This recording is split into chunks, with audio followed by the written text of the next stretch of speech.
AC/DC 컨버터에 대해 알아보기로 하겠습니다. 교류의 직류화는 왜 필요할까요?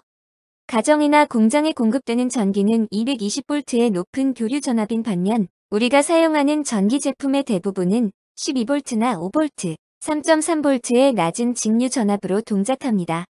즉, 가정에 공급되는 교류 전압을 직류 전압으로 변환하지 않으면 전기 제품을 사용할 수 없는 것입니다.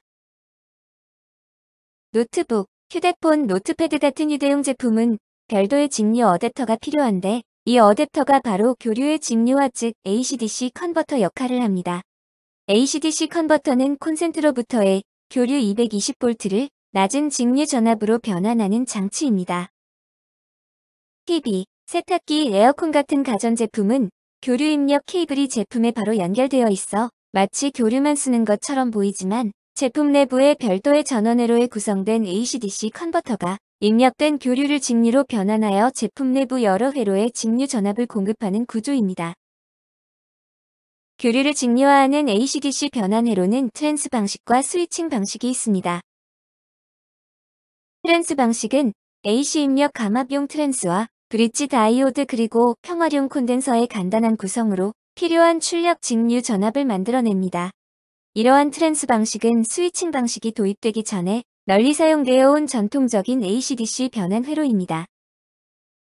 스위칭 방식은 1차 측의 브릿지 다이오드, 평활용 콘덴서, 고주파 트랜스, 스위칭 소자, 그리고 2차 측의 다이오드, 평활용 콘덴서, 그리고 피드백과 제어부로 구성되어 있습니다. SMPS라고 하며 거의 대부분의 AC/DC 변환용 전원회로에는 이 방식을 사용하고 있습니다.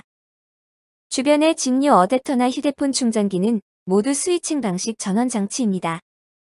트랜스 방식의 회로 동작을 살펴보겠습니다. 트랜스 방식은 AC 입력 전압을 트랜스를 이용하여 적당한 AC 전압으로 감압합니다. 트랜스에서의 감압은 AC/AC 변환으로 트랜스의 권선비에 따라 설정됩니다. 다음으로 트랜스를 통해 감압된 AC 전압을 브릿지 다이오드에서 전파 정류하여 맨유로 변환합니다. 그리고 마지막으로 콘덴서를 통해 평활하여 리플이 작은 직류 전압을 출력합니다. 콘덴서의 평활이란 것은 평평하게 한다는 의미입니다. 스위칭 방식의 회로 동작을 살펴보겠습니다. 스위칭 방식에서는 AC 입력 전압을 그대로 브릿지 다이오드에서 전파 정류되어 맨유를 만듭니다. 이 맨유는 평활 콘덴서에 의해 고전압에 직류가 되며 이 직류 전압이 스위칭 소자의 온/오프 스위칭에 의해 고주파 트랜스의 1차 측 고전압 구형파가 2차 측의 감압 구형파로 변환되어 전달됩니다. 고주파 트랜스의 2차 측에 전달된 구형파를 다이오드로 정류한 후 콘덴서에 의해 평활되어 최종 직류 전압을 출력합니다. 하단의 피드백 및 제어 회로는 최종 출력 전압이 항상 일정한 전압이 되도록 하기 위한 구성으로 출력 전압이 낮으면 스위칭 펄스 폭을 넓히고 반대로 출력 전압이 높으면 스위칭 펄스 폭을 좁혀 최종 출력 전압이 항상 일정하도록 실시간 피드백 제어하는 역할을 합니다. 이와 같은 스위칭 펄스 방식을 PWM 즉 펄스 위스 모듈레이션, 펄스 폭 변조라고 합니다. 그리고 스위칭 소자의 주파수는 100kHz 이상의 높은 주파수 대를 사용합니다.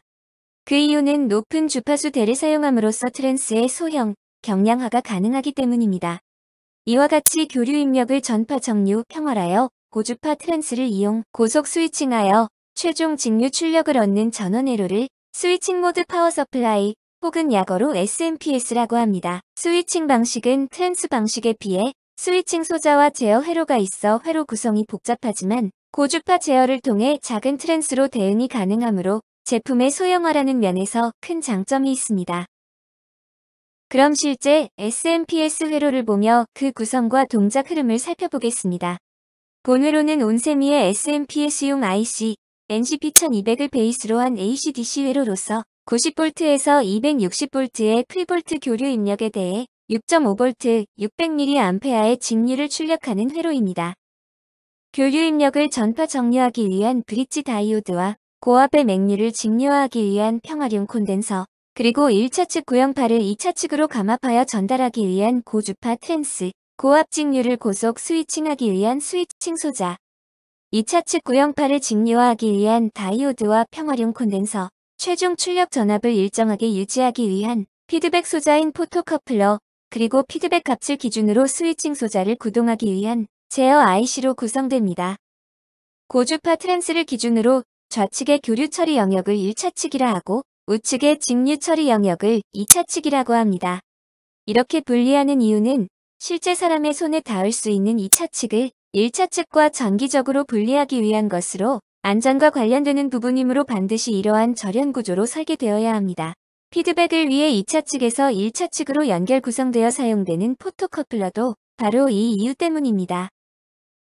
AC/DC 컨버터의 종류별 장단점을 살펴보겠습니다. 트랜스 방식의 효율은 트랜스 자체의 손실이 많아 50% 이하로 낮고 스위칭 방식의 효율은 70% 이상으로 높습니다. 잡음 즉 노이즈는 트랜스 방식은 60Hz의 교류를 단지 감안만 하여 정류 평활하기 때문에 잡음이 작고 스위칭 방식은 100kHz 이상의 높은 주파수로 스위칭하기 때문에 잡음이 큰 편입니다. 프리볼트란 교류 입력 전압의 크기와 무관하게 항상 일정한 직류 출력을 할 수 있느냐를 의미하며 트랜스 방식은 감압을 위한 트랜스의 건선비가 일정하므로 프리볼트가 불가하며 스위칭 방식은 피드백 및 제어 회로에 의한 펄스폭 제어를 하는 구조이므로 프리볼트가 가능합니다. 회로의 크기나 복잡도는 트랜스 방식은 단순한 구조이고 스위칭 방식은 다소 복잡합니다. 그리고 A형에서 트랜스 방식은 전력에 따라 크기가 규정되며 크고 무겁습니다. 반면에 스위칭 방식은 소형의 고주파 트랜스를 적용하므로 작고 가볍습니다. 예전에는 트랜스 방식을 대부분 사용하고 있었으나 에너지 효율 그리고 프리볼트, 사이즈 등 여러 가지 장점으로 인해 요즘은 거의 대부분 스위칭 방식 즉 SMPS를 사용하고 있습니다.